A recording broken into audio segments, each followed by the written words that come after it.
Hello everybody and welcome back. We're looking at question number 10. That's right, the very last question on the 2010 MMC paper, Manitoba Math Contest. So question 10, we got three things to do here. All three sides of a right triangle are integers. Prove that the area of the triangle is also an integer, is divisible by 3, and is even.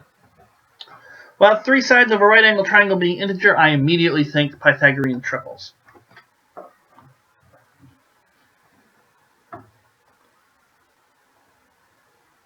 So I might call them A, B, and C. So we know for a fact that A squared plus B squared equals C squared. I mean, this would be true even if they weren't integers. Okay, now the area is A times B over 2. So we want to show the area is even, it's an integer, and it's divisible by 3. We'll probably have to do them in that order, but if 3 divides the area, and that's AB over 2, well, then doesn't that mean that 3 divides AB? In fact, it suffices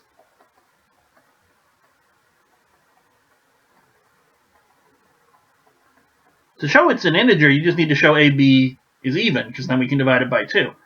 It suffices to show that 12 divides AB. If 12 divides AB,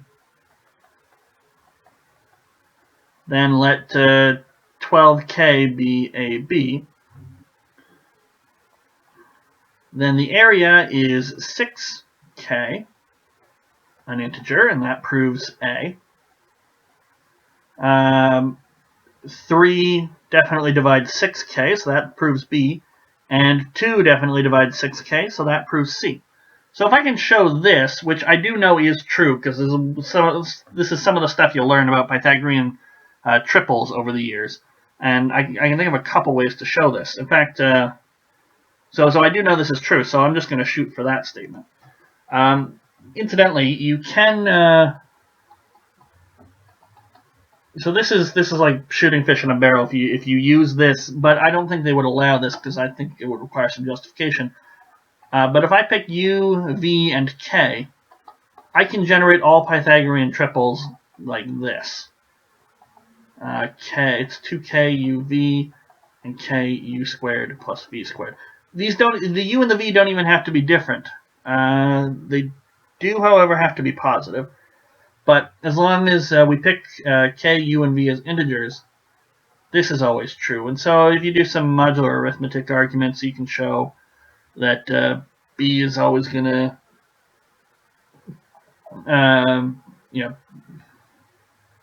you can show whatever it is you need to show. Is it 2U4? Or sorry, 2UV? I feel like this isn't correct.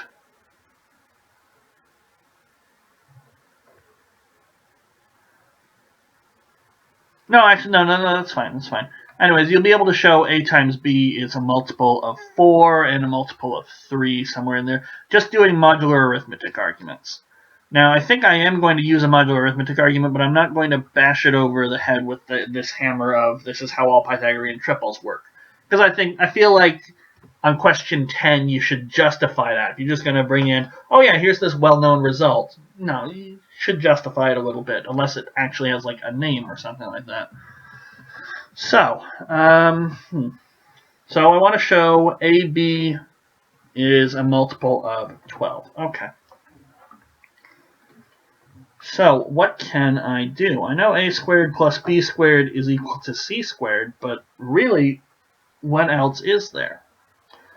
So, for 3 to divide, so I'm going to do this in two parts. For 3 to divide AB, and then for 4 to divide AB.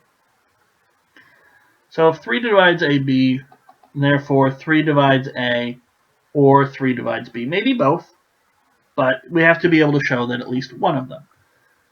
So suppose not. Suppose 3 doesn't divide A, and 3 doesn't divide B. Here's what we're going to do. We are going to work modulo 3.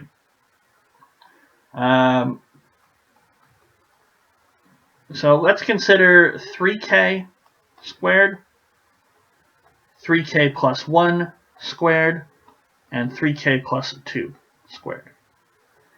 So this is 9k squared. It's a multiple of 9, which is a multiple of 3. This is 9k squared plus 6k plus 1. This has a remainder of 1 when I divide by 3. This has a remainder of 0 when I divide by 3. And this is going to be 9k plus 12 plus 4. 9k squared plus 12k plus 4. This also has a remainder of 1 when I divide by 3. So therefore, a squared is equal to some multiple of 3 plus 1, and b squared is some multiple of 3 plus 1. Then c squared is 3s plus 1 plus 3t plus 1, which is just 3 times something plus 2. But that's impossible. This leaves a remainder of 2 when I divide by 3. This is impossible. So our original assumption, suppose that 3 didn't divide either of them, must be wrong. So 3 divides A or 3 divides B. Okay, great. So now I know 3 divides AB. Now how about 4? Now, 4 divides AB. So if 12 divides AB, that happens exactly when both 3 divides AB, which we just showed, and 4 divides AB. Now you might say, okay, 4 divides AB. So I've got some possibilities. Maybe 4 divides A, maybe 4 divides B, maybe 2 divides each of them. Okay? But if you stop and look at Pythagorean triples, just list a few out. 3, 4, 5. 5, 12, 13. 8, 15, 17. These are some basic ones that have odd numbers in them.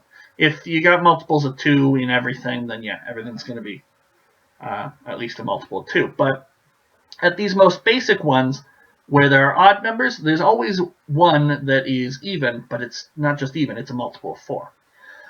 So what I'm going to show is that either 4 divides A or 4 divides B. So this is actually a stronger statement than 4 divides AB. Okay. So we claim 4 divides A or 4 divides B. Okay. Once again, let's suppose not. So 4 doesn't divide A, 4 doesn't divide B. Okay. What can we do? Well, consider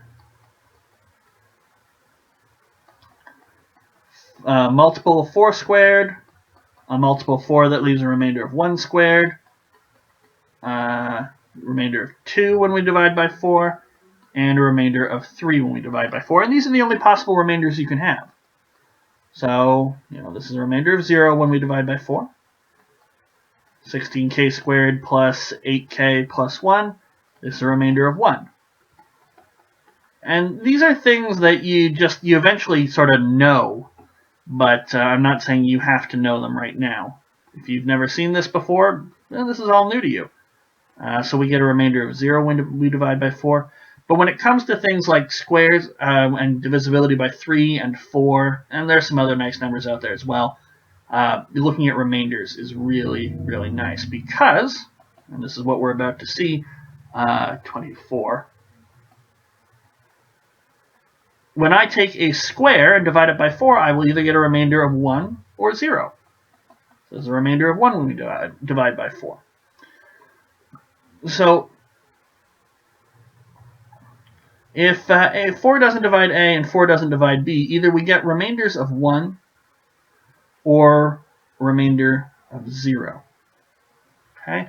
And it just occurred to me that, well, this is entirely possible. I don't actually want this case, even though it's possible. Certainly it's possible. This is a case where 2 divides A and 2 divides B. Anyway, so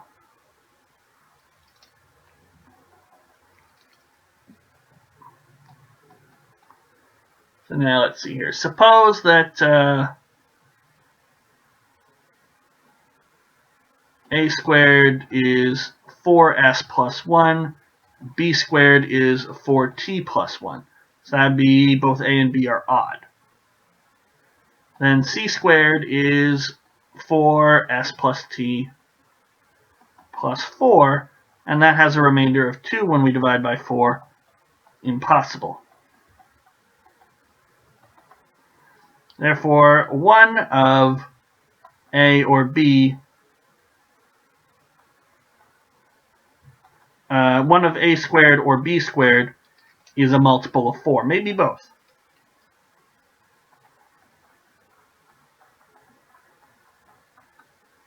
Okay.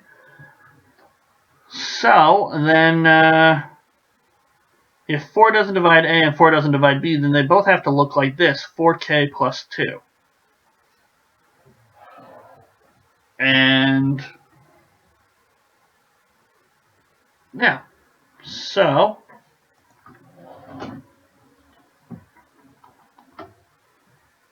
either 4 divides a or 4 divides b, or both a and b are of the form 4k plus 2.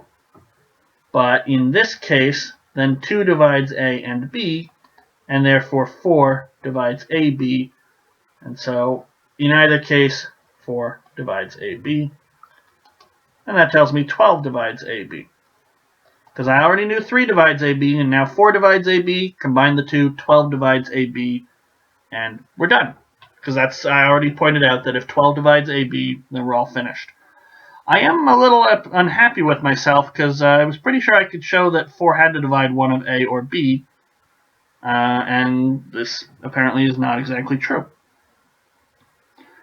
I mean, I know it is true, I just, for some reason, can't seem to conclude it right now. No idea why.